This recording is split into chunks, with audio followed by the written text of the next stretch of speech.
Hello friends, அனைவருக்கும் வணக்கம். இந்த வீடியோவில் நம்ம என்ன பார்க்க போகிறோம் அப்படின்னா, சிந்துவெளி நாகரீகம் வரலாறில் இருக்கக்கூடிய முக்கியமான ஒரு பார்ட்டு. ஓகேவா? நமக்கு தெரியும், வரலாறும் இந்திய தேசிய இயக்கமும் இணைஞ்சு போச்சு. இந்திய தேசிய இயக்கமும் வரலாறும் இணைஞ்சிருச்சு. மொத்தம் 10 கேள்வி கேட்க போகிறாங்க.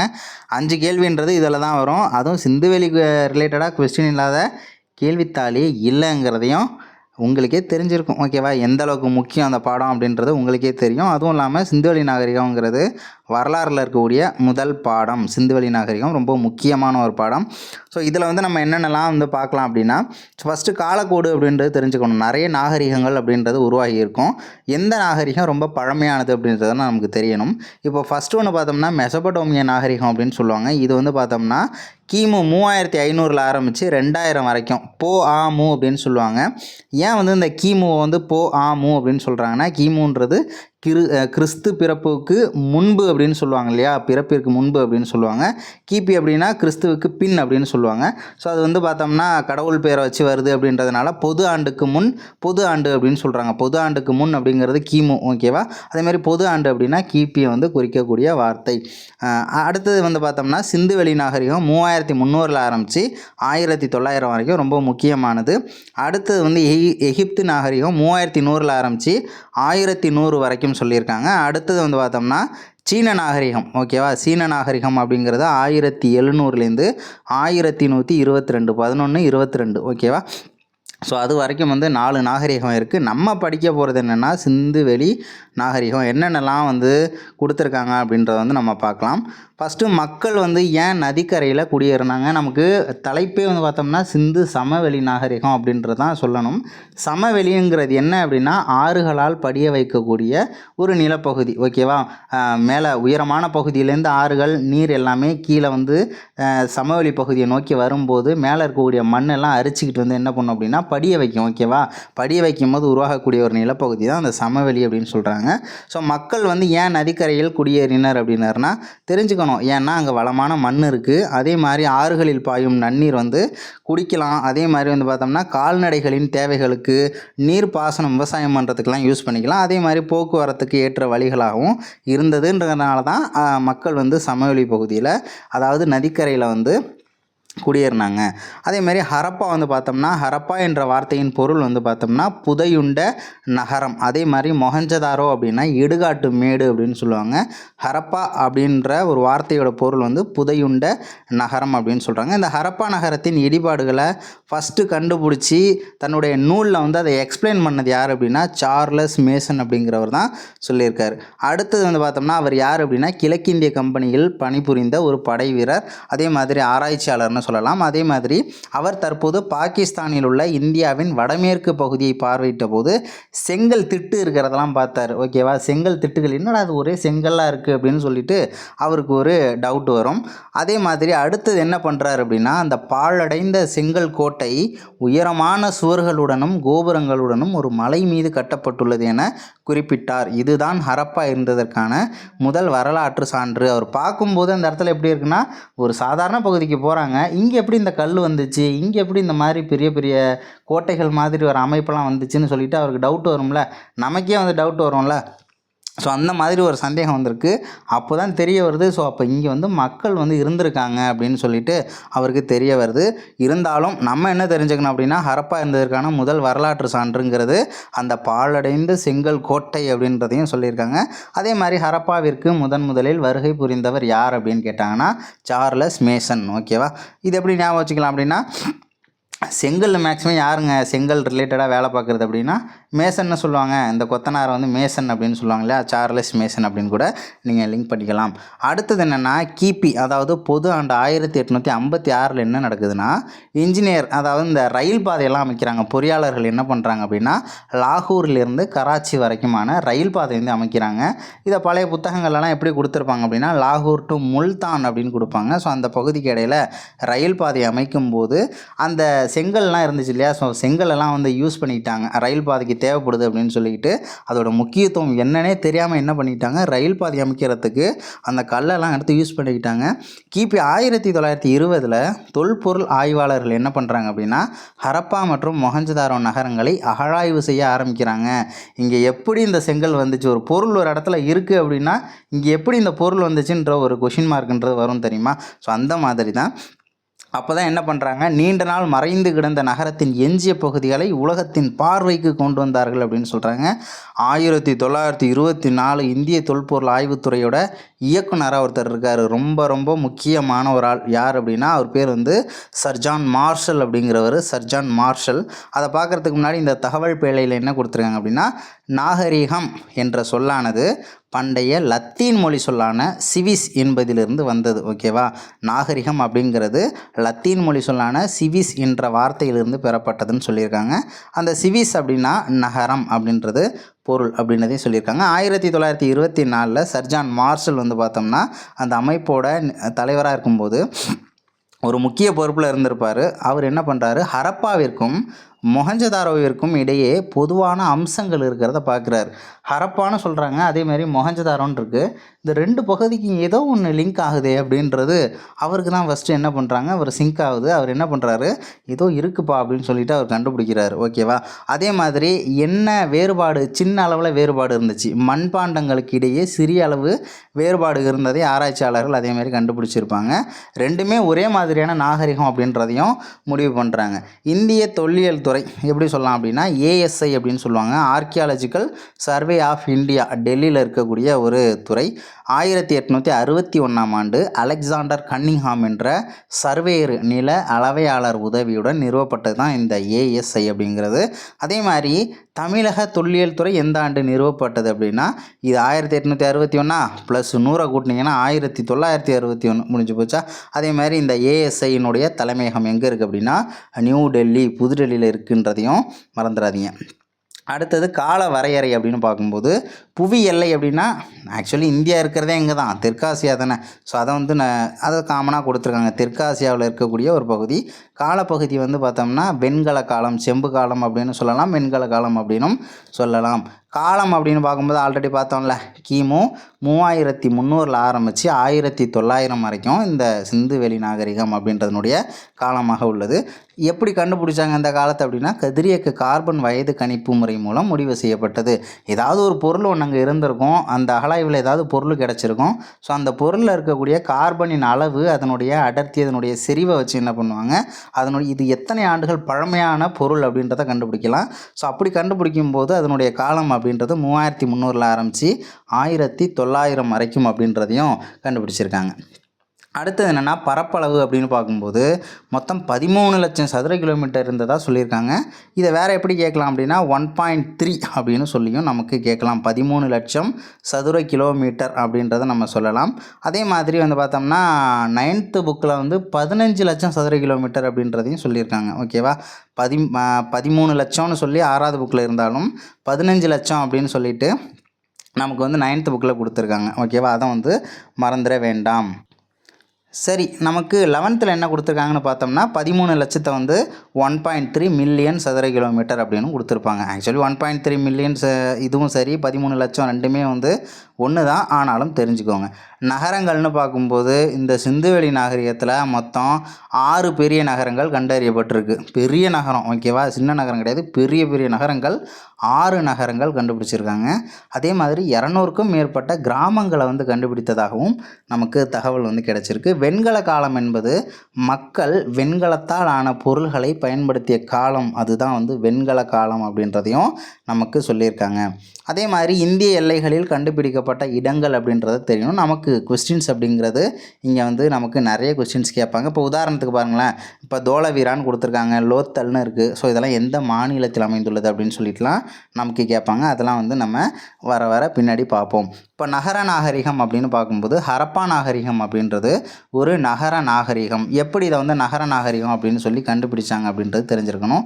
சிறப்பான நகர திட்டமிடல் அப்படின்றது இருந்துச்சு. ஏன்னா அந்தளவுக்கு ரொம்ப பர்ஃபெக்டான ஒரு நகரம் எப்படி இருக்கணுமோ அந்த அளவில் போல் தான் இருந்துச்சு சிந்துவெளி நாகரிகத்தில். அதே மாதிரி கட்டிடக்கலை வேலைப்பாடு அப்படிங்கிறதும் ரொம்ப சூப்பராகவே இருந்துச்சு அப்படின்றத சொல்லியிருக்காங்க. அங்கே இருந்த மக்கள் தூய்மைக்கும் பொது சுகாதாரத்திற்கும் கொடுக்கப்பட்ட அதிக முன்னுரிமை. தூய்மைக்கு அவ்வளோ இம்பார்ட்டன்ஸ் கொடுத்துருக்காங்க. அதே மாதிரி சுகாதாரம், சுத்தம் இதுக்கெலாம் அதிகமான முக்கியத்துவம் கொடுத்துருக்காங்க. தரப்படுத்தப்பட்ட எடைகள் மற்றும் அளவீடுகளை பயன்படுத்தியிருக்காங்க. எடைகள்லாம் இருக்குல்ல, எடைகள், ஸ்கேலு, ஸோ இந்த மாதிரியான விஷயங்களையும் பயன்படுத்தியிருக்காங்க. விவசாயம் மற்றும் கைவினை தொழில்களுக்கான திடமான அடித்தளம் விவசாயமும் செஞ்சுருக்காங்க அப்படின்றதையும் கொடுத்துருக்காங்க. ஹரப்பா நாகரிகத்தின் தனித்தன்மை அப்படின்னு பார்க்கும்போது சிந்துவெளி நாகரிகத்தின் சிறப்பம்சமே திட்டமிட்ட நகர அமைப்பு அப்படின்றதையும் சொல்லியிருக்காங்க. மொத்தம் 2 பகுதியாக இருந்துச்சு. ஓகேவா, ஒரு பகுதி பார்த்தோம்னா உயரமான பகுதியாக இருந்துச்சு, இன்னொரு பகுதி பார்த்தோம்னா தாழ்வான பகுதியாக இருந்துச்சு. நகரத்தின் மேற்கு பகுதி சற்று உயரமானது, நகரத்துடைய மேற்கு பகுதி உயரமானது அப்படின்னு கொடுத்துருக்காங்க. மேலே அப்படின்றதுனால மேற்குன்னு ஞாபகம் வச்சுக்கோங்க. மேலே உயரமாக இருக்குல்ல, ஸோ மேலே உயரம் எல்லாமே கொஞ்சம் உயரத்தை குறிக்கக்கூடிய வார்த்தை தானே. ஸோ அப்போ அந்த மாதிரி மேற்கு உயரம் அப்படின்றத லிங்க் பண்ணிக்கோங்க. ஸோ அந்த உயரமான பகுதி கோட்டை அப்படின்னு சொல்லுவாங்க. அதே மாதிரி நகரத்தில் இருந்த நிர்வாகிகள்லாம் இந்த பகுதியை பயன்படுத்திக்கிட்டு இருந்தாங்க. அந்த மாதிரி அந்த உயரமான பகுதியில் தான் அந்த பெருங்குளம் பெரிய குளம் ஒன்று கண்டுபிடிச்சிருப்பாங்க. பெருங்குளம் மொஹஞ்சதாரோன்ற ஒரு பகுதியில் கண்டுபிடிச்சிருப்பாங்க. பெருங்குளமும் தானிய களஞ்சியங்களும் அங்கே தான் கண்டுபிடிச்சாங்க, அங்கே தான் இருந்துச்சு. அடுத்தது என்னென்னா கீழ் நகர அமைப்பு. நகரத்தின் கிழக்கு பகுதி கீழே தாழ்வு அப்படின்னு சொல்கிறோம் இல்லையா, இப்போ கிழக்கு தாழ்வு அப்படின்னு ஞாபகம் வச்சுக்கோங்க. கிழக்கு பகுதி சற்று தாழ்ந்த உயரமுடையது, அதிக பரப்பு கொண்டது அப்படின்றதையும் சொல்லியிருக்காங்க. ஏன்னா உயரமான பகுதின்றது கொஞ்சமாக தான் இருக்கும் பரப்பளவு, ஆனால் தாழ்வான பகுதி ரொம்ப அதிகமாக இருக்கும். ஓகேவா, அது பார்த்தோம்னா மக்கள் வாழக்கூடிய இடமாக இருந்துச்சு அப்படின்றத சொல்லியிருக்காங்க. பணம் இருக்கிறவன் மேலே வாழ்ந்துருக்கான். ஓகேவா, நிர்வாகம் பண்ணவெல்லாம் மேலே இருந்திருக்கான், மக்கள் கீழே வாழ்ந்துருக்காங்க, அவ்வளோதான். அடுத்தது என்னென்னா மெஹர்கர் அப்படின்றத கொடுத்துருக்காங்க. ரொம்ப முக்கியமான ஒரு பகுதி இது. மெஹர்கர் அப்படின்னு பார்க்கும்போது சிந்துவெளி நாகரிகத்தின் முன்னோடி அப்படின்னு பார்த்தோம்னா நமக்கு மெஹர்கர் தான். ஓகேவா, மெஹர்கர் அப்படின்றது புதிய கற்கால மக்கள் வாழ்ந்த இடம். பழைய கற்கால மக்கள்னு சொல்லி ஆப்ஷனில் கொடுப்பாங்க. புதிய கற்கால மக்கள் வாழ்ந்த ஒரு இடம். சரி, இந்த மெஹர்கர் எங்கே இருக்குது அப்படின்னா பாகிஸ்தான் நாட்டில் பலுசிஸ்தான்ற மாநிலத்தில் போலன் அப்படின்ற ஒரு ஆறு ஒன்று இருக்குது. அந்த ஆற்று பள்ளத்தாக்கில் அமைந்துள்ள ஒரு பகுதி தான் அந்த மெஹர்கர் அப்படிங்கிறது. இது தொடக்க கால மனிதர்கள் வாழ்ந்ததாக கண்டறியப்பட்ட இடங்களில் ஒன்று. மக்கள், அதாவது மெஹர்கரில் வாழ்ந்த மக்கள் வேளாண்மையிலையும் ஈடுபட்டிருக்காங்க, கால்நடை வளர்ப்புலையும் ஈடுபட்டிருக்காங்க. எப்படி கண்டுபிடிச்சாங்க, அதற்கான சான்று அங்கே கிடச்சிருச்சு அப்படின்றதையும் சொல்லியிருக்காங்க. இதனுடைய காலம் பார்த்தோம்னா கிமு 7000 ஒட்டிய காலத்திலேயே மெஹர்கரில் நாகரிகத்திற்கு முந்தைய வாழ்க்கை நிலவியதற்கான தொல்லியல் சான்றுகளும் கண்டுபிடிக்கப்பட்டுச்சு அப்படின்றதையும் சொல்லியிருக்காங்க. நம்ம இந்த பல் மருத்துவம் இப்போ இருக்கு இல்லையா, ஸோ பல் மருத்துவங்கிறதுக்கான உதாரணம் மெஹர்கர் அப்படின்ற பகுதியை சொல்லலாம். கேட்பாங்க, பல்லில் துளையிட்டதற்கான சான்று எங்கு கண்டறியப்பட்டது? பல்லில் ஓட்டை இருந்திருக்கு, ஓட்டை போட்டு அறுவை சிகிச்சை அப்பயே பண்ணியிருக்காங்க. எங்கே அப்படின்னா மெஹர்கரில். ஓகேவா, அதே மாதிரி சரி, சிந்துவெளி நாகரிகம் மக்கள் வாழ்ந்த பகுதியான தெருக்கள்லாம் எப்படி இருந்துச்சு, வீடுகள் எப்படி இருந்துச்சு அப்படின்னா தெருக்கள் சட்டக வடிவமைப்பை கொண்டிருந்தன. சட்டகம் ஒரே நீட்டாக இருக்கும், ரொம்ப ஆர்டராக இருக்கும் பார்க்குறதுக்கு. அந்த அமைப்பு பார்த்தோம்னா அந்த சட்டகம் அப்படின்ற ஒரு வடிவமைப்பு சொல்கிறாங்க. தெருக்கள் நேராக தான் இருந்துச்சு, வடக்கு தெற்காகவும் கிழக்கு மேற்காகவும் சென்றன அப்படின்றதையும் சொல்லியிருக்காங்க அந்த ரோடு. ஓகேவா, அதே மாதிரி ஒன்றை ஒன்று செங்கோணத்தில் வெட்டி கொள்ளும்படியும் இருந்துச்சு அப்படின்றதையும் சொல்லியிருக்காங்க. ஸோ அடுத்த பாயிண்ட் என்ன கொடுத்துருக்காங்கன்னா சாலைகள் ரொம்ப அகலமாக இருந்துச்சான், வளைவான முனைகளை கொண்டதாகவும் இருந்தது. இந்த டேர்னிங் இருக்கு இல்லையா, ஸோ அது வளைவான முனைகளை கொண்டதாகவும் இருந்ததுன்றதையும் சொல்லியிருக்காங்க. வீடுகள் அப்புறம் தெருக்களின் 2 ஓரங்களிலும் சீராக அமைக்கப்பட்டிருந்தன அப்படின்றத சொல்லியிருக்காங்க. தெரு இருந்துச்சுன்னா தெருவோட 2 பகுதியிலையும் வீடுகள் சீராக ஒரே ஆர்டராக இருந்துச்சு அப்படின்றதையும் சொல்லியிருக்காங்க. வீடுகள் பார்த்தோம்னா 1 அல்லது 2 மாடி அடுக்குகளை உடையவனாக இருந்தன அப்படின்றதையும் சொல்லியிருக்காங்க. பாருங்கள், அப்போயே 2 மாடி அடுக்கெல்லாம் இருந்துச்சாமா. மாடி வீடுன்றது அப்பயே இருந்திருக்கு. மாடி வீடுகள் காணப்படவில்லைன்னா ஆப்ஷனில் கொடுத்துருவாங்க. பாருங்கள், டபுள் ஃப்ளோரே இருந்திருக்காங்க. ஓகேவா, அடுத்து பார்த்தோம்னா பெரும்பாலான வீடுகள் பல அறைகளையும் ரூம் இருந்திருக்கு. அதே மாதிரி ரூம்ன்றதை விட வீட்டிலலாம் முற்றம் அப்படின்றது இருந்துச்சு அப்படின்றத சொல்லியிருக்காங்க. அதே மாதிரி ஒரு கிணறு ஒன்று இருந்திருக்கும். ஓகேவா, வீட்டுக்கு வீடு நிறைய ரூம் இருந்துச்சு, முற்றம் இருந்துச்சு, வீட்டுக்கு வீடு கிணறு வச்சுருந்தாங்க. ஒவ்வொரு வீட்டிலும் கழிவறை இருந்துச்சு, அதாவது டாய்லெட்டு பாத்ரூம் எல்லாமே வச்சுருந்ததாகவும் நமக்கு தகவல் சொல்லியிருக்காங்க. எதுவுமே இல்லைன்னு சொல்லி கொடுத்துருவாங்க. அங்கே வந்து இப்போ தான் ஆக்சுவலி நிறைய வீட்டில் வந்து கிராம பகுதியிலலாம் இல்லை, ஓகேவா? அதான் உண்மை.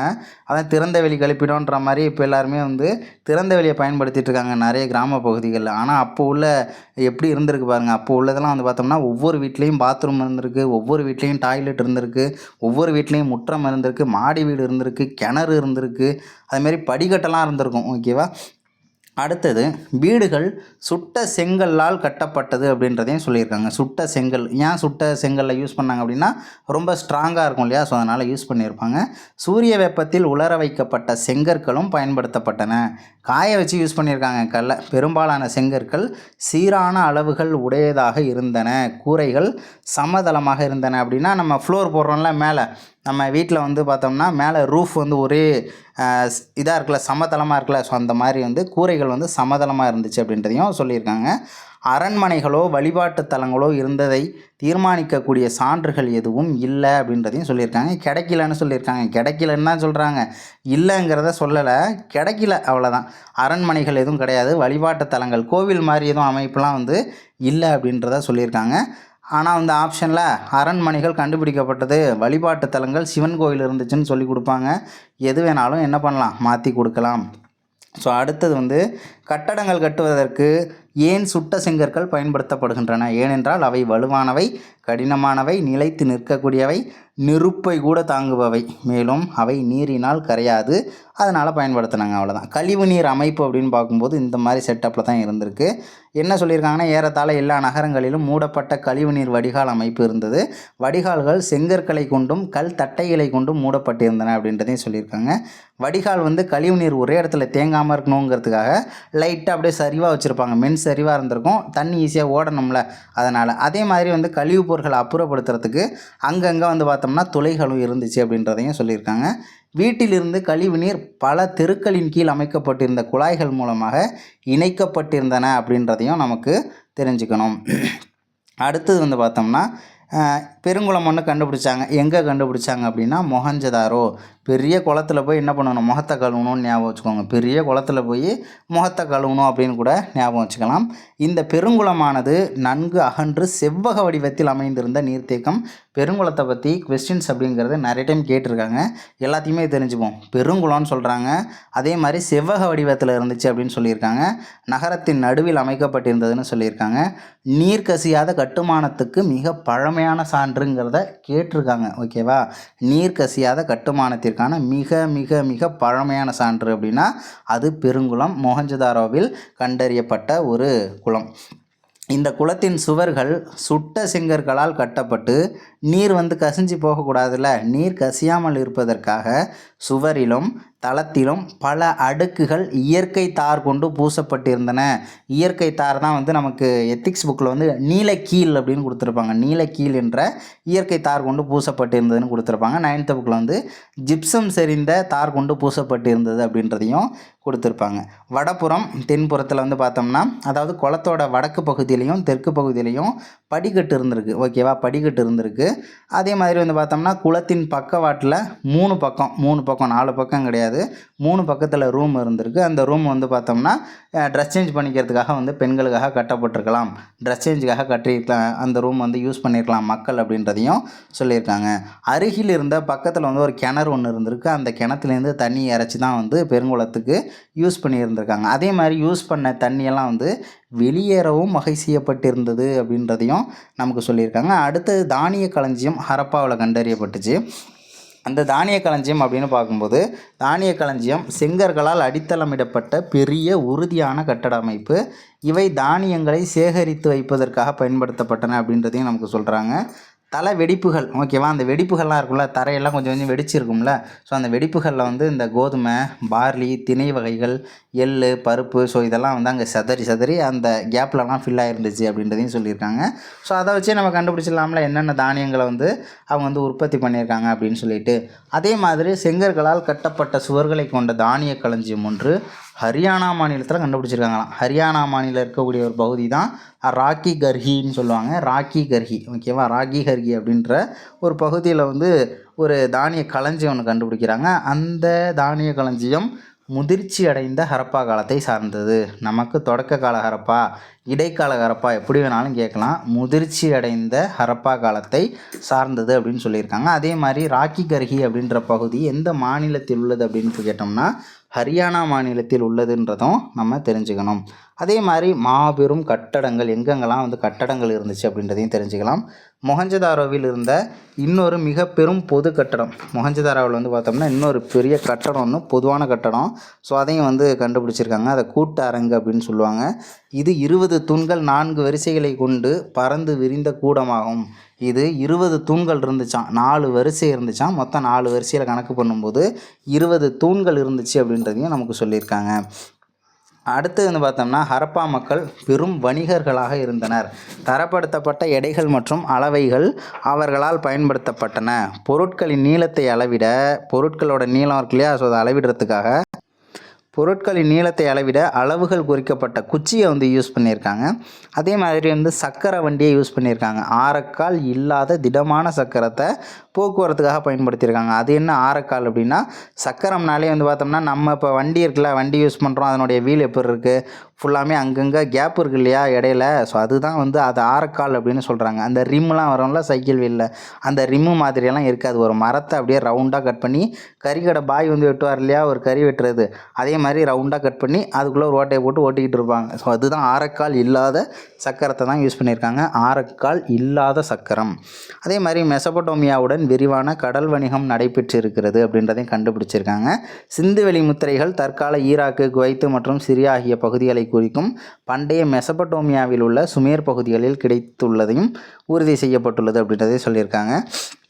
சுமேரியாவின் அக்காடிய பேரரசுக்கு உட்பட்ட அரசன் நாரம் சின் அப்படின்றவர் சிந்துவெளி பகுதியில் இருக்கக்கூடிய மெலுகாங்கிற இடத்துல நிறைய அணிகலன் வாங்கியிருக்காராமா. ஓகேவா, மெலுகா என்ற இடத்தில் அணிகலன் வாங்கியவர் யார் அப்படின்னா நாரம் சின். யார் அவர்? சுமேரியாவின் அக்காடிய பேரரசுக்கு உட்பட்ட அரசன் அப்படின்றதையும் தெரிஞ்சுக்கோங்க. போக்குவரத்துக்கு காளையை யூஸ் பண்ணியிருக்காங்க. காளைகள் போக்குவரத்துக்காக பயன்படுத்தப்பட்டிருக்கு அப்படின்றதையும் நமக்கு சொல்லியிருக்காங்க. அடுத்தது வந்து பார்த்தோம்னா கப்பல் கட்டும் தளம் எங்கு கண்டறியப்பட்டது அப்படின்னா லோத்தல். கப்பல் கட்டும் தளம் வந்து லோத்தல் வந்து கண்டறியப்பட்டது அப்படின்றதையும் சொல்லியிருக்காங்க. தற்கால குஜராத்தில் உள்ள லோத்தலில் கப்பல் கட்டும் மற்றும் செப்பனிடும் தளம் ஒன்று கண்டறியப்பட்டது. ஓகேவா, நமக்கு கொஸ்டின் என்ன, கப்பல் கட்டும் தளம் எங்கே உள்ளதுன்னா குஜராத்தில் இருந்த பகுதியான லோத்தல் அப்படிங்கிற பகுதியில் தான் இருந்திருக்கு.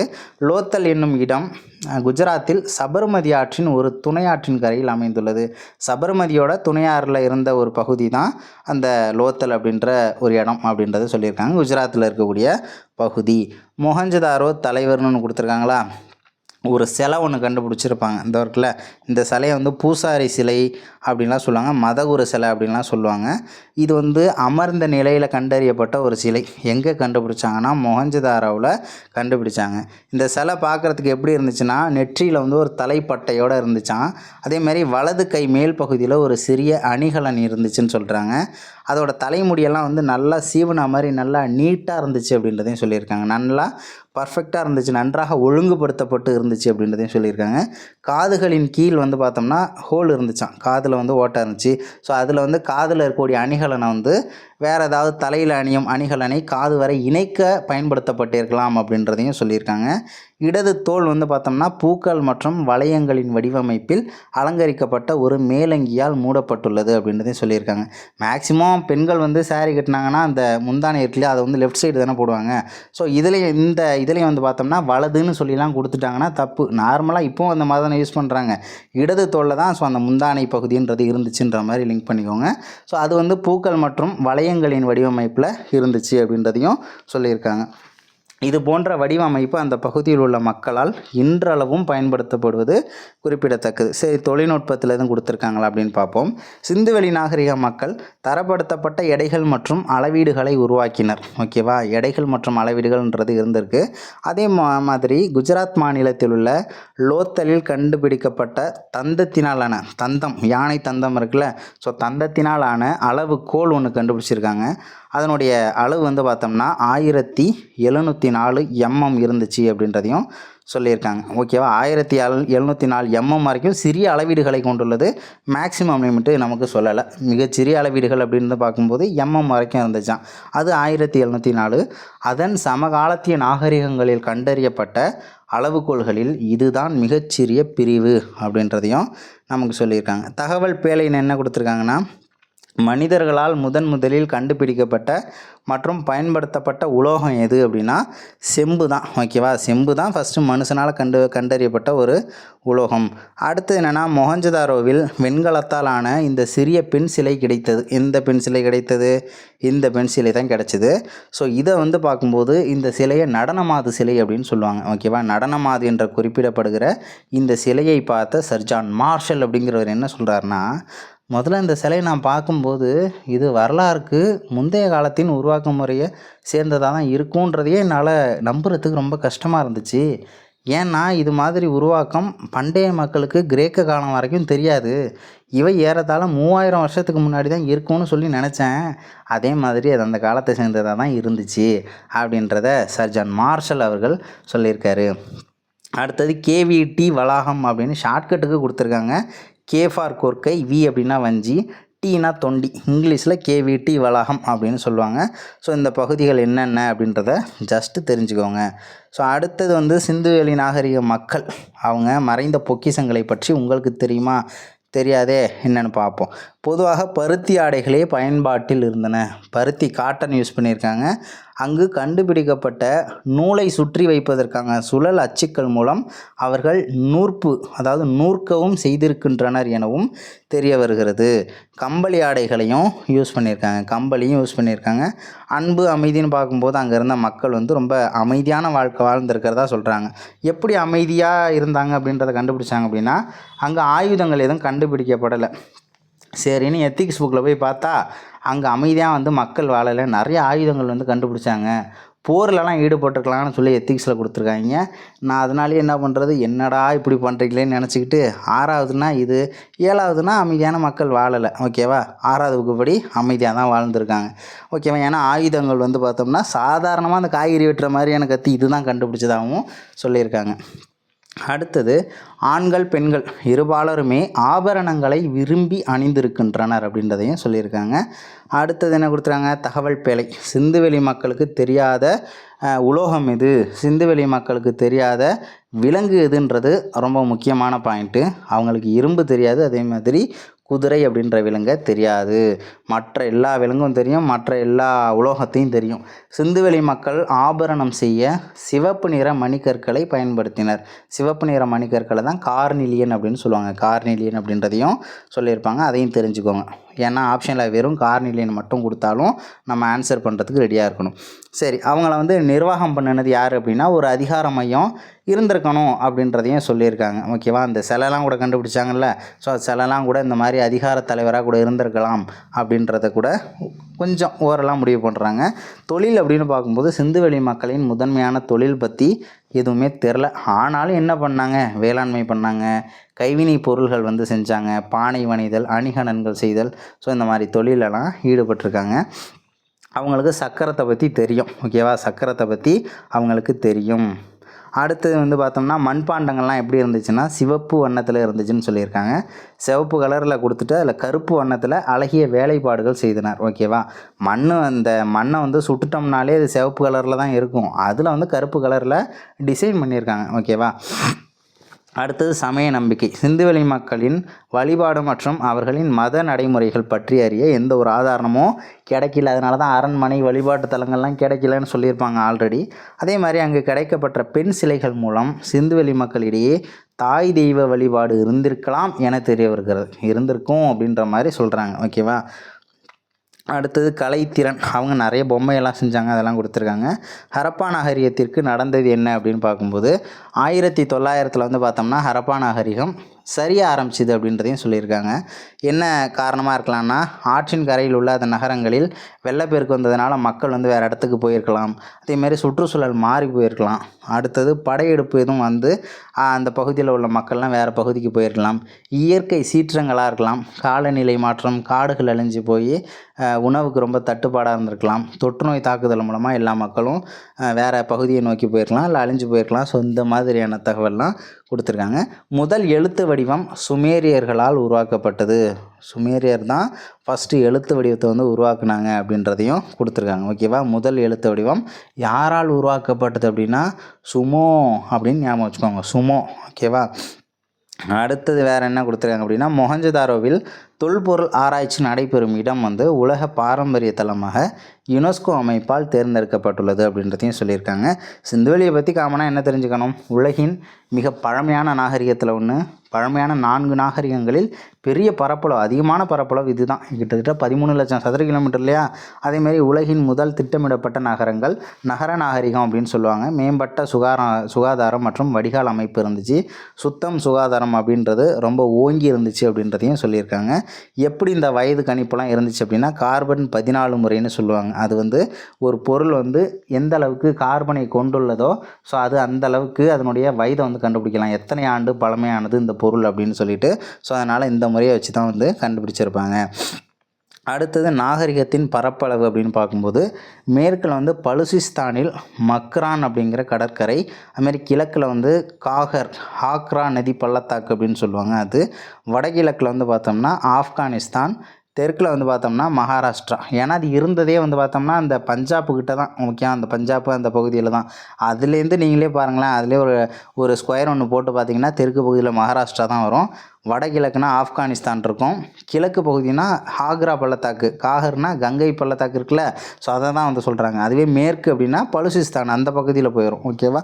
ஸோ அதை வச்சு நீங்கள் லிங்க் பண்ணிக்கலாம். ஒன்றும் கிடையாது, அந்த குஜராத்துக்கு மேலே ஒரு ஸ்கொயர் போட்டு நீங்களே பாருங்கள் எது தெற்கு அப்படின்னா நமக்கு மகாராஷ்டிரா வரும், வடகிழக்குனா ஆப்கானிஸ்தானு, கிழக்குனா காகர் அந்த கங்கை இந்த யூபி சைட்லாம் வருது இல்லையா, ஸோ அந்த பகுதியில் வரும், மேற்குனா பலுசிஸ்தான் வரும். ஓகேவா? அதை மட்டும் நீங்கள் இது பண்ணிக்கோங்க. அதேமாரி இந்த 3 டேட்டா வந்து பார்த்தோம்னா தெரிஞ்சுக்கோங்க என்ன கொடுத்துருக்காங்க அப்படின்றத. ஸோ அடுத்த புக்கில் இருக்கக்கூடிய தகவலை நம்ம பார்க்கலாம். ஓகே, இது வந்து பார்த்தோம்னா 9ஆம் வகுப்பு சிந்துவெளி நாகரிகத்தில் இருக்கக்கூடிய கண்டென்ட்டு. அதில் என்னென்னலாம் பார்த்தோமோ அதை வந்து ஜஸ்ட் இதில் ரெஃபர் மட்டும் பண்ணிக்கலாம், மேக்ஸிமம் ஸ்கிப் பண்ணிடலாம். ஓகேவா? ஏன்னா நம்ம அதில் வந்து நிறைய டேட்டாவை பார்த்துட்டோம். அதே விஷயத்தையும் இங்கே பார்க்க வேணாம், என்ன அப்டேட் பண்ணியிருக்காங்க அப்படின்றத மட்டும் நம்ம தெரிஞ்சுக்கலாம். சுமார் 1.3 மில்லியன் சதுர கிலோமீட்டர்னு கொடுத்துருக்காங்க. அதேமாரி மேற்கு அந்த எல்லை பகுதி கொடுத்துருக்காங்க. மேற்கே வந்து பாகிஸ்தான் ஈரான் எல்லையில் உள்ள சுட்காஜெண்டரு, வடக்கே வந்து ஆப்கானிஸ்தானில் ஷார்ட்டுகைன்ற இடம், கிழக்கே வந்து யூபியில் வந்து ஆலம்கீர்பூர் அப்படின்ற ஒரு பகுதி, தெற்கேனா மகாராஷ்டிரா பார்த்துருப்போம், தைமாபாத் அப்படின்ற பகுதியோட சேர்த்து கொடுத்துருக்காங்க. இந்த டேட்டாவை தெரிஞ்சுக்கோங்க, அதை விட இது ரொம்ப முக்கியம். ஸோ அடுத்தது வேறு என்ன கொடுத்துருக்காங்கன்னா ஹரப்பாங்கிறது எங்கே இருந்துச்சுன்னா பஞ்சாப். ஓகேவா? ஹரப்பா இருந்த பகுதி வந்து பஞ்சாப்லேயும் இருக்குது, பாகிஸ்தான் அந்த பார்டர் பகுதியில் இருக்குதுன்னு சொல்லியிருக்காங்க. மொஹஞ்சதாரோ அப்படின்றது சிந்து பகுதி, பாகிஸ்தானில் இருக்கக்கூடியது. தோலவீரா எங்கே இருக்குன்னா ரொம்ப முக்கியம், இதெல்லாம் மேட்சஸில் அடிக்கடி கேட்ட பகுதிகள். தோலவீரா வந்து குஜராத்தில் இருந்த பகுதி. காலிபங்கன் அப்படிங்கிறது ராஜஸ்தான். ஓகேவா? ராஜஸ்தானில் இருந்த பகுதி தான் காலிபங்கன் அப்படின்னு சொல்கிறாங்க. அதேமாரி லோத்தல் அப்படிங்கிறது குஜராத்தில் இருந்த பகுதி. பனவாலி அப்படிங்கிறது ராஜஸ்தானில் இருந்தது, பனவாலிங்கிறதும் ராஜஸ்தானில் இருந்தது தான். அதுமாரி வாலி காலி அப்படின்னு வர்றதெல்லாம் ராஜஸ்தானுக்கு வருது. பனவாலி, காலி பங்கன் அப்படிங்கிறதெல்லாம் ராஜஸ்தானில் வருது. ராகி ஹர்கி அப்படின்னு சொல்லுவாங்க, ராக்கி கர்ஹி அப்படின்னு சொல்லுவாங்க, இது வந்து ஹரியானா. ஓகேவா? ராக்கி கர்ஹி அப்படின்றது ஹரியானா அப்படின்னு சொல்கிறாங்க. கரினா யானைன்னு ஒரு அர்த்தம் இருக்குது. ஓகேவா? கரி அப்படின்னா யானைன்னு சொல்லுவாங்க, ஹரியானான்னு வருது, யானை. அதேமாரி இங்கே கரின்றது யானை. ஓகேவா? அதை லிங்க் பண்ணிக்கோங்க. அதேமாரி சுர்கோட்டா அப்படிங்கிறதும் குஜராத்தில் தான் இருக்குது. ஓகேவா? குஜராத்தில் இருக்கக்கூடிய இன்னொரு பகுதி தான் சுர்கோட்டா, லோத்தல், இதெல்லாமே அங்கே இருக்கக்கூடிய முக்கியமான பகுதிகள் அப்படின்றத மறந்துடாதீங்க. இது ரொம்பவே முக்கியமான தகவல்கள். அதே மாதிரி மொஹஞ்சதாரோவில் ஒரு பெரிய குளம் ஒன்று கண்டுபிடிச்சாங்களா, அதை நம்ம ஆல்ரெடி அங்கே பார்த்துருப்போம். அதே மாதிரி ஒரு பூசாரி அரசன் சிலை கண்டுபிடிச்சிருப்பாங்க. அதே மாதிரி ஹரப்பா நாகரிகம்னு ஏன் அதை சொல்கிறாங்க, சிந்துவெளி நாகரிகத்தினுடைய இன்னொரு பேர் வந்து ஹரப்பா நாகரிகம்னு சொல்லுவாங்க. ஹரப்பா தான் முதலில் கண்டுபிடிக்கப்பட்ட இடம் என்பதால் சிந்துவெளி நாகரிகம் ஹரப்பா நாகரிகம் எனவும் அழைக்கப்படுகிறது. இந்த நாகரிகம் சிந்து நதிக்கு அப்பாலும் பரவியுள்ளதால் சிந்து சமவெளி நாகரிகம் என முன்னர் அழைக்கப்பட்டதற்கு மாறாக ஹரப்பா நாகரிகம் என அழைக்கப்படுகிறதுன்றதை நமக்கு சொல்லியிருக்காங்க. வேளாண்மை, கால்நடை வளர்ப்பு ஆல்ரெடி பார்த்த டேட்டாஸ் தான் அதில் இருக்கும். கணித வடிவியல் வந்து ஜியோமதி அப்படின்னு சொல்லியிருக்காங்க, அதை ஹைலைட் பண்ணிக்கோங்க. வேறு என்ன தகவல் இருக்குன்னா ஹரப்பா பண்பாட்டு மக்கள் வந்து செர்ட் என அழைக்கப்படக்கூடிய சிலிக்கா கல் வகையில் நிறைய பிளேடு, கத்தி, செம்பு பொருள் ஸோ அதெல்லாம் வந்து செஞ்சுருக்காங்க. ரோரி செர்ட் அப்படிம்பாங்க. ரோரி செர்ட். ரோரிங்கிறது அந்த பாகிஸ்தானில் இருக்கக்கூடிய ஒரு பகுதி. அந்த பகுதியில் கிடைக்கக்கூடிய கல்லுங்கிறதுனால ரோரி செர்ட் அப்படின்னு சொல்லுவாங்க. இது ரொம்பவே முக்கியமான தகவல். லாஸ்ட் வேக்ஸ் அப்படின்ற தொழில்நுட்பம். மொஹஞ்சதாரோவில் வந்து ஒரு சிலை ஒன்று கிடச்சிதுன்னு கண்டுபிடிச்சோமா இல்லை படித்தோமா, நடனமாடும் பெண்ணோட சிலை, ஓகேவா, நடன மாது சிலை அப்படின்னு சொல்லி பார்த்துருப்போம். ஸோ அது வந்து எப்படி கண்டுபிடிச்சிருப்பாங்கன்னா, இப்போ மெழுகு அச்சில் வந்து அதை உருக்கி ஊற்றி அந்த அச்சு மூலமாக நிறைய பொம்மைலாம் செய்வாங்கள்ல, அந்த மாதிரி ஒரு மெத்தடில் செஞ்ச ஒரு முறை தான் அந்த சிலை, ஓகேவா. லாஸ்ட் வேக்ஸ் அப்படின்ற தொழில்நுட்பத்தின் மூலம் செய்யப்பட்ட சிலை எது அப்படின்னு கேட்டாங்கன்னா நடனமாது சிலை. எங்கே கண்டறியப்பட்டதுன்னா மொஹஞ்சதாரோவில் கண்டறியப்பட்டது அப்படின்றதையும் சொல்லியிருக்காங்க. ரொம்ப முக்கியமான ஒரு பாயிண்ட் இது. அடுத்தது வேறு என்ன அப்படின்றதையும் பார்க்கலாம். ஓகே, கியூனிஃபார்ம் எழுத்துக்களில் காணப்படும் மெலுகா என்ற குறிப்பு சிந்து பகுதியை குறிப்பதாகும். அதாவது சிந்துவெளி நாகரிக பகுதிகளுக்கும் மெசோபொட்டோமியாவுக்கும் இடையில் வந்து வணிகம் வந்து அதிக அளவில் நடந்திருக்கு. ஸோ அதுக்கு சான்று அப்படின்னு பார்க்கும்போது இந்த கியூனிஃபார்ம் கல்வெட்டு, அந்த கியூனிஃபார்ம் கல்வெட்டில் மெலுகாங்கிற ஒரு வார்த்தை இருக்குது. அந்த மெலுகா அதன் பொருள் என்ன அப்படின்னா சிந்துங்கிறது அர்த்தம்னு சொல்லியிருக்காங்க, ஓகேவா. அடுத்தது என்னென்னா, அந்த செப்பு தராசு எங்கே கண்டறியப்பட்டதுன்னா பார்த்துக்கோங்க, மொஹஞ்சதாரோவில் தான் இந்த செப்பு தராசு, செம்பில் செய்யப்பட்ட தராசு வந்து பார்த்தோம்னா கண்டறியப்பட்டிருக்கு அப்படின்றதையும் தெரிஞ்சுக்கோங்க. அதை ஹைலைட்டும் பண்ணி வச்சுக்கோங்க. அடுத்தது என்ன அப்படின்னா, அவங்க யூஸ் பண்ண எடைகளின் விகிதம்ன்றது டபுளாக இருந்துச்சு. 2 மடங்காக இருந்துச்சு. 1 திரும்ப 1 கூட்டினோம்னா 2, அதோட டபுள் வந்து 4, 4 4 8, 8 8 16, 16 16 32 அப்படின்னு சொல்லி எல்லாமே டபுளாக இருந்துச்சு, ஓகேவா. இருமடி எண் விகிதத்தில் வந்து யூஸ் பண்ணியிருக்காங்க. ஹரப்பா எழுத்துக்கள் இதுவரை வாசிக்கப்படவில்லை. அவங்க இந்த எழுத்துக்களுடைய பொருள் என்னன்றது இது வரைக்கும் நம்மளால் கண்டறிய முடியல. இருந்தாலும் ஹரப்பா பகுதிகளிலிருந்து சுமார் 5000 சிறு எழுத்து தொகுதிகள் கண்டுபிடிக்கப்பட்டன. ரொம்ப முக்கியமானது.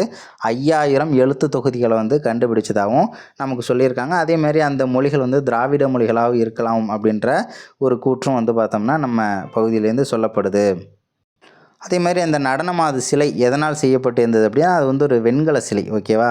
இந்த தான் சொல்லியிருக்காங்க. இதுதான் வந்து லாஸ்ட் வேக்ஸ் அப்படின்ற முறையில் செய்யப்பட்ட ஒரு சிலை அப்படின்றதையும் நமக்கு சொல்லியிருக்காங்க. வேறு என்ன புது தகவல் அப்படின்னா வேறு இதில் தெரிஞ்சுக்கலாம். சிந்துவெளி எழுத்துக்கள் ஆய்வு அப்படின்னு பார்க்கும்போது ஹரப்பா மக்கள் எழுதும் கலையை அறிந்திருந்தனர், எழுத தெரியும் அப்படின்றத சொல்லியிருக்காங்க. ரோசட்டா அப்படின்ற ஒரு கல் இருந்துச்சான். ரோசட்டா அப்படிங்கிற ஒரு கல்லில் காணப்பட்டது போல் மும்மொழிகள் பயன்படுத்தப்படவில்லை. எழுத்துக்கள் வந்து வலப்பக்கத்திலிருந்து இடப்பக்கமாக எழுதப்பட்டுள்ளன. நம்ம லெஃப்ட் சைடு ஆரம்பித்து ஏதாச்சும் ஒன்று எழுதுகிறோம் நோட்டில் அப்படின்னா லெஃப்ட் சைட்லேருந்து தானே எழுதி திரும்ப அப்படியே லெஃப்ட்லேருந்து திரும்ப அப்படியே எழுதி எடுத்து அடுத்தடுத்த லைன் நம்ம எழுதுவோம். ஆனால் அவங்க வந்து வலது பக்கத்துலேருந்து எழுதியிருக்காங்க, வலது டு இடது பக்கமாக எழுதியிருக்காங்க. கணினி மூலம் பகுப்பாய்வு செய்த ரஷ்ய அறிஞர் யூரி நோரோசோவ் அப்படிங்கிறவர் சிந்துவெளி எழுத்துக்கள் திராவிட மொழி குடும்பம் போன்ற வார்த்தை வரிசையை பெற்றுள்ளன அப்படின்றத சொல்லியிருக்காரு. ஐராவதம் மகாதேவன் அப்படின்றவரும் ஹரப்பா மொழியின் மூலவேர்கள் தென்னிந்திய திராவிட மொழிகளை ஒத்திருப்பதை நாம் காணலாம் அப்படின்னு சொன்னது யார் அப்படின்னா ஐராவதம் மகாதேவன் அப்படின்ற ஒரு ஆய்வாளர், ஒரு அறிஞர். அடுத்தது மயிலாடுதுறையில் கண்டறியப்பட்ட கற்கோடரியில் உள்ள குறியீடுகள் சிந்துவெளியில் கண்டெடுக்கப்பட்டவையில் உள்ள குறியீடுகளை ஒத்து இருக்கின்றன அப்படின்றத ஐராவதம் மகாதேவன் அவர்கள் சொல்லியிருக்காங்க, ஓகேவா. தென்னிந்திய திராவிட மொழின்னு சொன்னதும் சரி, மாயாவரத்தை பற்றி சொன்னதும் சரி ஐராவதம் மகாதேவன் தான், ஓகேவா. ஸோ அடுத்தது வந்து பார்த்தோம்னா ஓகே, இந்த லாஸ்ட்டில் வந்து ஒரே ஒரு லைன் மட்டும் இருக்கும், இல்லை ஒன்றுமே இல்லை. ஓகே, இதோட நம்ம என்ன பண்ணலாம் அப்படின்னா நம்ம க்ளோஸ் பண்ணிக்கலாம்.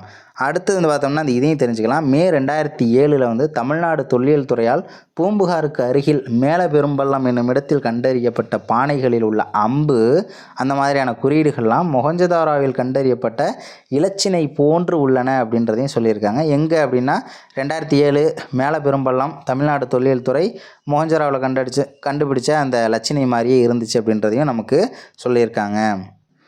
அடுத்தது என்ன சொல்லியிருக்காங்கன்னா இந்த லாஸ்ட் லைன் மட்டும் தெரிஞ்சுக்கலாம்.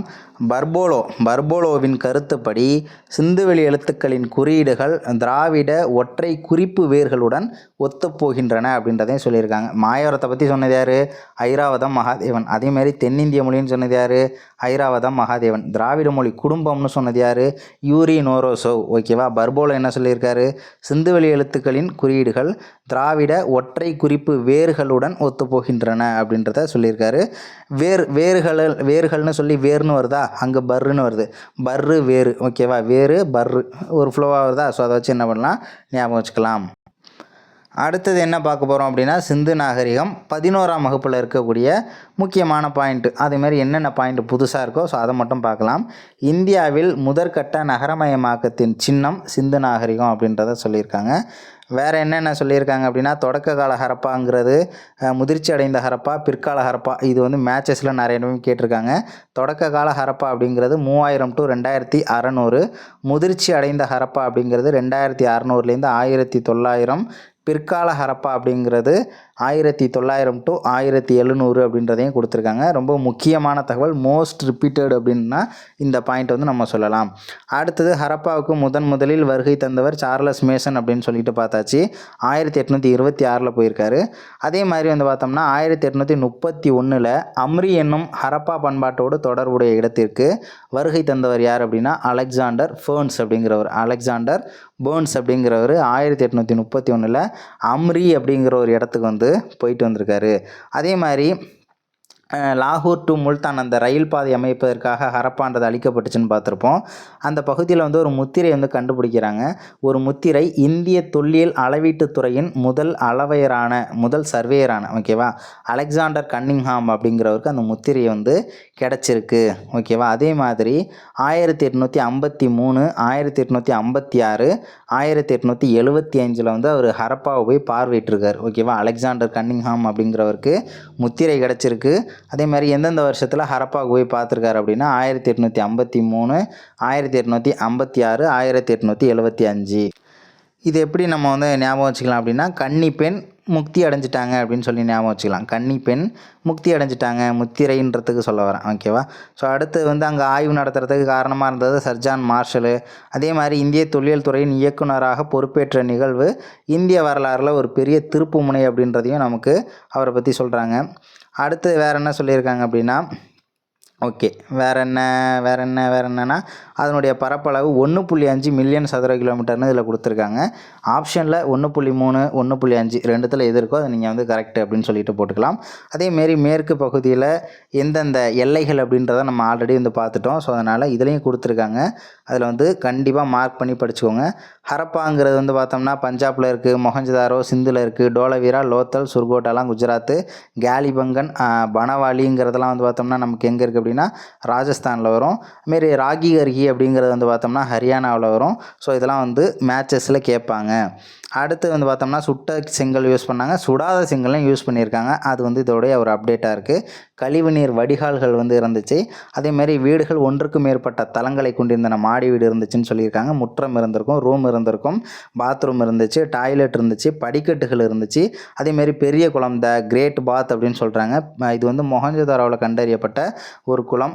இது வந்து ஜிப்சம் செறிந்த சுண்ணாம்பு சாந்தால் பூசப்பட்டிருந்தது. அங்கே இயற்கை தார்னு கொடுத்துருப்பாங்க, நீலக்கீல் அப்படின்றதையும் கொடுத்துருப்பாங்க. ஸோ அதை வந்து என்ன பண்ணணும், நீங்கள் எழுதி வச்சுக்கோங்க. அதே மாதிரி இரட்டை பயிரிடல் முறையை பின்பற்றியிருக்காங்க, ஓகேவா. இரட்டை பயிரிடல் அப்படின்னா 2 முறை பயிரிடும் முறையானது, ஓகேவா. அதே மாதிரி உழவுக்கு வந்து கலப்பையை பயன்படுத்தியிருக்காங்க. ஹரப்பா மக்கள் உழவுக்கு கலப்பையை பயன்படுத்தியுள்ளனர். அதே மாதிரி உழுத நிலங்களுக்கு உதாரணம் வந்து எங்கே கண்டறியப்பட்டது அப்படின்னா காலிபங்கனில் வந்து கண்டுபிடிச்சிருக்காங்க. உழுத நிலங்கள் எந்த பகுதியில் கண்டறியப்பட்டது? ஹரப்பா நாகரிகத்தை சேர்ந்த உழுத நிலங்கள் காலிபங்கனில் கண்டறியப்பட்டது. காலிபங்கனில் வந்து பார்த்தோம்னா உழுத நிலம், ஓகேவா. உழுத நிலம்னா எப்போ இருக்கும், காலி எல்லாமே காலி பண்ணியாச்சு, விளைச்சல் எல்லாத்தையுமே அறுத்துட்டோம், எல்லாத்தையுமே வந்து நம்ம வயலில் வந்து அறுவடை செஞ்சு எல்லாத்தையுமே வந்து காலி பண்ணிட்டோம்னா அதுக்கப்புறம் வந்து அந்த நிலத்தை வந்து உழுது வைப்போம்ல. ஸோ அதுமாரி காலியானதுக்கப்புறம் உழுதுருக்காங்கன்னு ஞாபகம் வச்சுக்கோங்க. காலியானதுக்கப்புறம் உழுதுருக்காங்க, என்ன பண்ணியிருக்காங்க, காலியானதுக்கப்புறம் உழுதுருக்காங்க. காலினா காலிபங்கன், உழுதுருக்காங்கன்னா உழுத நிலங்கள். அதே மாதிரி வந்து பார்த்தோம்னா பாசனத்துக்கு கால்வாய், கிணறு இதெல்லாம் யூஸ் பண்ணியிருக்காங்க. தொல் தாவரவியலாளர்கள், ஓகேவா, பழமையான வேளாண்மையையும் மனிதருக்கும் சுற்றுச்சூழலுக்கும் இடையேயான உறவையும் குறித்து ஆய்வு செய்கின்றனர். பழமையான வேளாண்மை, மனிதன், சுற்றுச்சூழல் இதற்கு இடையில் உள்ள உறவை வந்து ஆய்வு செய்வோர் யார் அப்படின்னா தொல் தாவரவியலாளர்கள். விலங்குகளை பழக்கப்படுத்துதல், மேய்ச்சல் அப்படின்றது ஹரப்பா மக்கள் பின்பற்றிய ஒரு தொழிலாக இருந்திருக்கு. ஆடு மாடெல்லாம் மேய்ச்சிருக்காங்க. குதிரைங்கிறது அவங்களுக்கு தெரியாது. அதுமாரி இரும்புன்ற உலோகத்தை அவங்களுக்கு தெரியாது. ஹரப்பாவில் வந்து பெரிய பெரிய மாடு இருந்துச்சாமா, பெருசு பெருசாக இருக்குமா, ரொம்ப பல்காக இருக்கும் போல். செபு அப்படின்னு சொல்லியிருப்பாங்க, பெரிய உடலமைப்பை கொண்ட மாடுகள் வந்து அந்த முத்திரையிலலாம் வந்து இருந்துச்சு அப்படின்றதையும் சொல்லியிருக்காங்க. இது ரொம்ப முக்கியமான கொஸ்டின். அதேமாதிரி ஹரப்பா பொருளாதாரத்தில் கைவினை தயாரிப்பு அப்படின்றதும் இருந்திருக்கு. ஓகேவா, அடுத்து என்ன கொடுத்துருக்காங்க அப்படின்னா கார்னிலியன் அப்படின்னு பார்க்கும்போது அந்த மணி. ஓகேவா, கார்னிலியனா சிவப்பு மணிக்கற்கள் பார்த்துருப்போம்ல, பாக்ஸில் கொடுத்துருக்காங்க. கிறிஸ்டல் படிகக்கல், ஸ்ட்ரீடைட்டு அப்படின்னா நுரக்கல். ஓகேவா, அதே மாதிரி இந்த 3 தெரியும். கிறிஸ்டல்னால் படிகக்கல், ஸ்ட்ரீடைட்னா நுரக்கல், கார்னிலியன் அப்படின்றது மணி அப்படின்றதையும் தெரிஞ்சுக்கோங்க. மெசப்பட்டோமியாவுக்கு நிறைய ஏற்றுமதி நடந்திருக்கு. அதற்கு சான்று வந்து கியூனிஃபார்ம் கல்வெட்டு அப்படின்றத பார்த்துருப்போம். அடுத்தது முக்கியமானதை பார்க்கலாம். சங்கு வந்து பார்த்தோம்னா எங்கேருந்து வாங்கியிருக்காங்க அப்படின்னா நாகேஸ்வர், பாலக்கோட் அப்படின்ற நகரங்களிலிருந்து வாங்கியிருக்காங்க.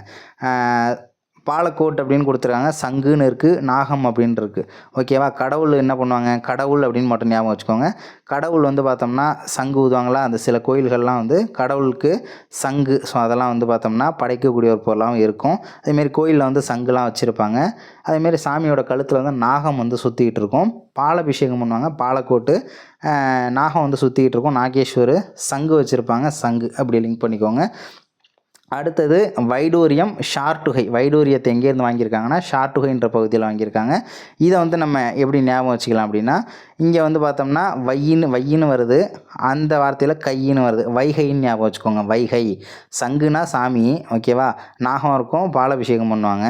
அதுக்கப்புறம் வந்து வைடூரியம், ஷார்ட்டுகை, ஃபஸ்ட் எழுத்து வை, ஷார்ட்டுகையில் கடைசி எழுத்து கை, வைகை அப்படின்னு ஞாபகம் வச்சுக்கோங்க. கார்னிலியன் மணி வந்து பார்த்தோம்னா லோத்தல். ஓகேவா, மணியெல்லாம் வந்து ரொம்ப லோ பட்ஜெட்டில் வாங்கினாங்கன்னு ஞாபகம் வச்சுக்கோங்க. மணியை வந்து ரொம்ப லோ பட்ஜெட், லோத்தலில் வாங்கினாங்க அப்படின்னு ஞாபகம் வச்சுக்கலாம். ஸ்ட்ரீடைட்டு நுரைக்கல் அப்படிங்கிறது வந்து பார்த்தோம்னா தெற்கு ராஜஸ்தான். செம்பு அப்படின்னாலே ராஜஸ்தானில் எப்போவுமே செம்பு தாது உற்பத்தியில் ராஜஸ்தான் தான் ஃபஸ்ட்டு. ராஜஸ்தான் ஓமன்லேருந்து செம்பு பொருட்கள் வாங்கியிருக்கிறதாகவும் சொல்கிறாங்க. ஸோ அடுத்து வந்து பார்த்தோம்னா அந்த மண்பாண்டங்கள்லாம் வந்து சிவப்பு நிறத்தில் இருந்துச்சு, அது மேலே வந்து கருப்பு கலந்த வண்ணம் பூசப்பட்டு இருந்தது அப்படின்றதையும் நமக்கு சொல்லியிருக்காங்க. அது ஆல்ரெடி எல்லா புத்தகத்துலேயும் கொடுத்துருக்கிறதான். அதேமாரி இந்த நாகரிகம் வந்து வெண்கல கால நாகரிகம் அப்படின்றத நமக்கு ஆல்ரெடி பார்த்துருப்போம். அதேமாரி ரோரி செட்டில் வந்து அந்த ரோரின்ற இதில் வந்து பார்த்தோம்னா அந்த இதெல்லாம் செஞ்சாங்க, சின்ன சின்ன கத்தியெல்லாம் வந்து செஞ்சாங்கன்னு சொல்லி பார்த்துருப்போம்ல. இந்த ரோரி செட் அப்படிங்கிறது பாகிஸ்தானில் இருக்கக்கூடிய ஒரு பகுதி. ஓகேவா, ஹரப்பா மக்களுக்கு இரும்புன்றது தெரியாது. ரோரி செட் இந்த படிவு பாறை பாகிஸ்தானில் உள்ள ரோரி பகுதியில் காணப்படுகிறது. ஹரப்பா மக்கள் கத்திகளும் பிற கருவிகளும் செய்வதற்கு இது பயன்பட்டது அப்படின்றதையும் சொல்லியிருக்காங்க. சுடுமண் பொம்மை மதகுரு போல் தோற்றமளிக்கும் உருவம் துணியாலான பூ வேலைப்பாடுகள் கொண்ட மேலாடையை அணிந்துள்ளதை காண்கிறோம். அந்த மதகுரு சிலை கண்டுபிடிச்சோம்ல, அதான் அந்த முந்தானை மாதிரி ஒரு அமைப்புலாம் இருந்துச்சு, காதில் ஓட்டை இருந்துச்சு, தலையெல்லாம் நல்லா சீவி இருந்துச்சு அப்படின்னு சொல்கிறோம்ல. அதே மாதிரி நடனமாடும் பெண் சிலை அப்படின்றது வளையல்லாம் முழங்கை வரைக்கும் வளையல்லாம் இருந்துச்சு அப்படின்றத சொல்லியிருக்காங்க. அந்த லாஸ்ட் வேக்ஸ் அப்படின்ற முறை தான் அது. ஓகேவா, அது நம்ம ஆல்ரெடி பார்த்தாச்சு. கியூனிஃபார்ம் கல்வெட்டு அப்படின்றது தெரியும். மெசப்பட்டோமியாவுக்கும் ஹரப்பாவுக்கும் இடையில் வணிகம் நடந்துச்சு. அதில் ஒரு வார்த்தை இருந்துச்சு மெலுகா அப்படின்னு சொல்லிட்டு. மெலுகா அப்படின்னா சிந்துன்றதையும் பார்த்துருப்போம். அவங்க யூஸ் பண்ண கற்கள் வந்து கனசதுர வடிவத்தில் இருந்துச்சு. ஓகேவா, கியூப் இருக்குல்லையா, ஸோ அந்த வடிவத்தில் இருந்திருக்கு. எடையோட விகிதம் வந்து 2 மடங்காகும்படி பின்பற்றப்பட்டுள்ளது. அதான் 1 2 2 2 2 4 4 8 8 8 16 16 16 32 அப்படியே கூட்டிக்கிட்டு டபுளாக இருக்கும். ஓகேவா, அதே மாதிரி இன்றைய அளவீட்டில் வந்து சிறிய எடை அளவீடாக இருந்தது 13.63 கிராம். ரொம்ப முக்கியமான கொஸ்டின், ரிப்பீட்டட் கொஸ்டின். ஓகேவா, அந்த ரேஷியோலையே ரொம்ப சின்னோண்டு அளவு எது அப்படின்னா 13.63 கிராம் அப்படிங்கிறது தான். ஹரப்பா மக்கள் இன்றைய அளவீட்டில் 1 இன்ச்சு. ஓகேவா, 1 இன்ச்சுன்றதை அவங்க டைமில் வந்து 1.75 சென்டிமீட்டர், 1.25 சென்டிமீட்டர் ஞாபகம் வச்சுக்கோங்க. 1.25 சென்டிமீட்டர்னு ஞாபகம் வச்சுக்கலாம். 1.75 சென்டிமீட்டர். இப்போ வந்து பார்த்தோம்னா 2.5. ஓகேவா, 2.52 ஐ திங்க் அதான் 2.52ங்கிறது இப்போ வந்து 1 இன்ச்சுன்னு சொல்கிறோம். அப்போ வந்து 1 இன்ச்சுன்றது 1.25 சென்டிமீட்டராக இருந்திருக்கு. ஸோ வேறு என்ன இருக்குது அப்படின்றதையும் பார்க்கலாம். 5000த்திற்கும் மேற்பட்ட எழுத்து தொடர்கள் கண்டுபிடிக்கப்பட்டது அப்படின்றத நம்ம ஆல்ரெடி பார்த்தாச்சு. ஹரப்பாவில் கிடைத்தவற்றில் மிக நீளமான கருதப்படும் எழுத்து தொடர் 26 குறியீடுகளை கொண்டுள்ளது அப்படின்றதையும் சொல்லியிருக்காங்க. ரொம்ப முக்கியமான கொஸ்டின். ஹரப்பாவில் கிடைத்தவற்றில் மிக நீளமானதாக கருதப்படும் எழுத்து தொடர் எத்தனை குறியீடுகளை கொண்டுள்ளதுன்றதை நமக்கு கேட்டிருக்காங்க. 26 குறியீடுகளை கொண்டுள்ளது. அடுத்தது மதகுரு செம்பாலான நடனமாடும் பெண், அந்த நடனமாடு சிலை அப்படின்றது மொஹஞ்சதாரோ கண்டுபிடிக்கப்பட்டது அப்படின்றத பார்த்துருப்போம். இயற்கை தான் வழிபட்டிருக்காங்க, அரச மரத்தையும் வழிபட்டிருக்கலான்ற ஒரு யூகத்துக்கும் வராங்க. அதேமாரி காலிபங்கனில் வேள்வி பீடங்கள் கண்டறியப்பட்டது அப்படின்றத சொல்லியிருக்காங்க. உழுத நிலம் அப்படின்னு பார்த்தோம்ல, காலியானதுக்கப்புறம் உழுதுருக்காங்க அப்படின்னு சொல்லி பார்த்துருப்போம், உழுத நிலங்கள். அதே மாதிரி வந்து பார்த்தோம்னா வேள்வி பீடங்கள், இந்த யாகம்லாம் வளர்ப்பாங்கல்ல வேள்வி பீடம், ஸோ அதையும் வந்து பார்த்தோம்னா காலிபங்கனில் தான் வந்து கண்டுபிடிச்சிருக்காங்க. இதை வந்து நம்ம எப்படி ஞாபகம் வச்சுக்கலாம் அப்படின்னா, காலிபங்கனில் காலின்னு இருக்குது, இங்கே வேள்வி பீடம். காளின்றது ஒரு சாமியோட பேர் தானே, காளியம்மன் கோவிலுக்கு. ஸோ காளியம்மன் கோவிலில் வந்து வேள்வி பீடங்கள் வந்து பூஜையெல்லாம் பண்ணிகிட்ருக்காங்க அப்படின்னு கூட என்ன பண்ணலாம், ஞாபகம் வச்சுக்கலாம். காளிங்கிற சாமி, வேள்வி பீடங்கள் அப்படின்றத லிங்க் பண்ணிக்கலாம். ஹரப்பா மக்கள் இறந்து போனவங்க மக்கள்லாம் இருக்காங்க இல்லையா, ஸோ இறந்து போனவங்களை புதைச்சிருக்காங்க, எரிச்சதற்கான சான்றும் இருக்குது அப்படின்றதையும் நமக்கு சொல்லியிருக்காங்க. புதைக்கவும் செஞ்சுருக்காங்க, எரிக்கவும் செஞ்சுருக்காங்க. ஓகேவா. அடுத்தது வேறு என்னென்ன தகவல் இருக்குது அப்படின்னா, இந்திய வரலாற்றில் நிகழ்ந்த முதல் நகரமயமாக்கத்தின் வெளிப்பாடு அப்படின்றது சிந்து நாகரிகம் அப்படின்றதையும் நமக்கு சொல்லியிருக்காங்க. வேறு என்ன தகவல் அப்படின்னா, வீழ்ச்சி அப்படின்னு பார்க்கும்போது 1900 இந்த காலகட்டத்தில் வீழ்ச்சி அடைய ஆரம்பிச்சிருக்கு. என்னென்ன காரணங்கள் அப்படின்றத நம்ம 6வது புக்கில் கொடுத்துருக்காங்க. ஸோ இவ்வளோ தான் டேட்டா, வெறும் 50 நிமிஷத்தில் இந்த டாபிக் அப்படின்றது ஒரு கொஸ்டின்றது கன்ஃபார்மு. அதனால் தயவு செஞ்சு என்ன பண்ணுங்கள், என்னென்ன ஹைலைட் பண்ணியிருக்கோமோ அதை மட்டும் ஹைலைட் பண்ணிக்கோங்க. மொத்தமாக போட்டு புத்தகத்தில் பெயிண்ட் அடிக்காமல் இதில் என்னென்ன ஹைலைட் பண்ணி காமிச்சிருக்கோமோ அதை மட்டும் படிங்க. உழுத நிலங்கள் எங்கே கண்டுபிடிச்சாங்க, ராகி ஹர்கி எந்த ஸ்டேட்டில் இருக்குது, தொடக்க கால ஹரப்பானா எந்த காலம், அவங்களுக்கு என்ன தெரியாது, எதெல்லாம் தெரியும், என்ன பண்ணுனாங்க, வேளாண்மை பண்ணாங்களா, என்ன சக்கரம் யூஸ் பண்ணாங்க, இந்த மாதிரி தான் நமக்கு கொஸ்டின் கேட்பாங்க. ரொம்ப ஈஸியானது தான். ஸோ அடுத்த வீடியோவில் வேறு ஒரு தலைப்போடு சந்திக்கலாம். தேங்க்யூ.